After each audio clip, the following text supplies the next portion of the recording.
अब कोई भी इंटरनेशनल स्टूडेंट कनाडा में पहुंचकर अपना कॉलेज या यूनिवर्सिटी चेंज नहीं कर सकेगा।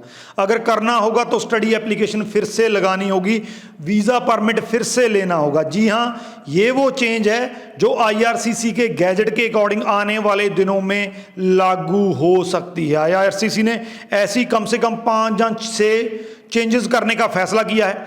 इस वीडियो में इन चेंजेस को डिटेल में डिस्कस करूंगा। 22 जैन के बाद मेरे ख्याल से आने वाली ये चेंजेस सबसे बड़ी चेंजेस साबित हो सकती हैं, तो वीडियो को एंड तक देखिएगा। अगर अच्छी लगे तो शेयर जरूर कर दीजिएगा।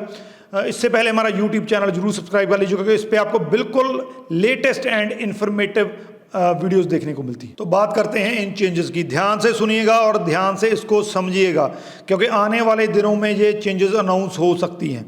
सबसे पहले जब हम कनाडा के एजुकेशन सिस्टम की बात करते हैं, खासकर जब वीज़ा की बात करते हैं, तो कनाडा में जो DLI हैं, जो कॉलेज या यूनिवर्सिटीज़ हैं, वो प्रोविंस के अंडर आते हैं, यानी कि उन्होंने रिपोर्टिंग करना होता है उस प्रोविंस की गवर्नमेंट को। लेकिन जब उनको वीज़ा की बात आती है तो उनको जो वीज़ा प्रोसेस करना है, देना है, वो IRCC यानी कि फेडरल गवर्नमेंट ने देना है। अब IRCC का यहाँ पे एक बड़ा मुद्दा होता है, बेसिकली उनका ये मुद्दा होता है कि जो IRCC को DLI रिपोर्टिंग डायरेक्ट नहीं करते हैं, उन्हें पता नहीं चलता है कि कौन सा कॉलेज रेगुलेशंस को फॉलो कर रहा है, कौन सा कॉलेज जो है वो रेगुलेशंस को फॉलो नहीं कर रहा है। दूसरा, उनको अगर किसी कॉलेज के खिलाफ कोई एक्शन लेना हो तो वो डायरेक्टली एक्शन नहीं ले सकते हैं, क्योंकि कॉलेज और यूनिवर्सिटीज़ IRCC के अंडर नहीं आते हैं, उनको रिपोर्टिंग नहीं करते हैं। और तीसरा सबसे बड़ा मुद्दा, जब भी स्टूडेंट वहाँ पे जाके अपना कॉलेज या इंस्टीट्यूशन चेंज करते हैं तो उसकी जानकारी IRCC को नहीं होती है। उनको नहीं पता होता है कि जो स्टूडेंट इस टाइम पे कनाडा में जिस कॉलेज के लिए एंटर हुआ था, जिस कॉलेज के लिए उसको स्टडी परमिट मिला था पढ़ने के लिए, क्या वो उसी कॉलेज में एनरोल है, वहाँ पे पढ़ रहा है और जहाँ किसी और इंस्टीट्यूशन में पढ़ रहा है। तो इन चीज़ों के चलते IRCC ने चेंजेस करने का फैसला किया है। ये चेंजेस बेसिकली 2 तरह की हैं। पहली जो DLI जहाँ कॉलेज है उसके रिगार्डिंग है, और दूसरी जो इंटरनेशनल स्टूडेंट्स के। तो दोनों के दोनों जो स्टॉक होल्डर हैं, कॉलेजेस और स्टूडेंट्स, उनको लेकर इन्होंने चेंजेस करने का फैसला किया है। पहले मैं कॉलेजेस की बात कर देता हूँ। तो अब क्या होगा, जो IRCC डायरेक्ट कॉलेजेस के टच में आएगा, उसमें उनको 3 चीज़ें करके देनी होंगी। कॉलेज को 3 चीज़ें फॉलो करनी होंगी IRCC की। सबसे पहला, LOA कन्फर्मेशन। जब भी अब कोई स्टूडेंट वहाँ पे एडमिशन लेता है तो उसकी LOA कन्फर्मेशन उनको 10 दिन के अंदर जो है वो IRCC को करके देनी होगी। अगर कॉलेज ये चीज़ नहीं करता है तो उसके अगेंस्ट एक्शन लिया जा सकता है। हर एक कॉलेज को जितने भी LOA उन्होंने इशू किए हैं उसकी जानकारी प्रॉपरली IRCC को देनी होगी। दूसरा, जो स्टूडेंट वहाँ पे पढ़ रहे हैं, कितने स्टूडेंट पढ़ रहे हैं, कौन से स्टूडेंट पढ़ रहे हैं, उनका एनरोलमेंट का स्टेटस क्या है, क्या वो वहाँ पे क्लासेस लगा रहे हैं कि नहीं लगा रहे हैं, और उस सारी जानकारी उनको IRCC को देना होगा। तो ये अपने आप में बड़ी बात है।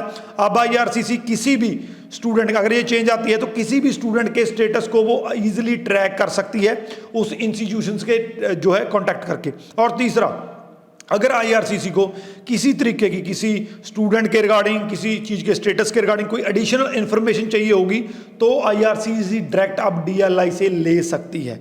इससे पहले जो DLI है वो सीधा प्रोविंस से जो काम करते थे, अगर IRCC को कुछ लेना होता था वो प्रोविंस के थ्रू होके जाता था। लेकिन अब ये डायरेक्ट जो है वो करने लगे हैं कि IRCC किसी भी कॉलेज या DLI से कुछ भी मांग सकती है। ये बड़ी चेंज होने जा रही है आने वाले दिनों। अब बात करते हैं मोस्ट इंपॉर्टेंट पार्ट की। तो अब कुछ चेंजेस स्टूडेंट्स को लेकर भी होने जा रही हैं, बहुत इंपॉर्टेंट है, ध्यान से सुन लीजिए।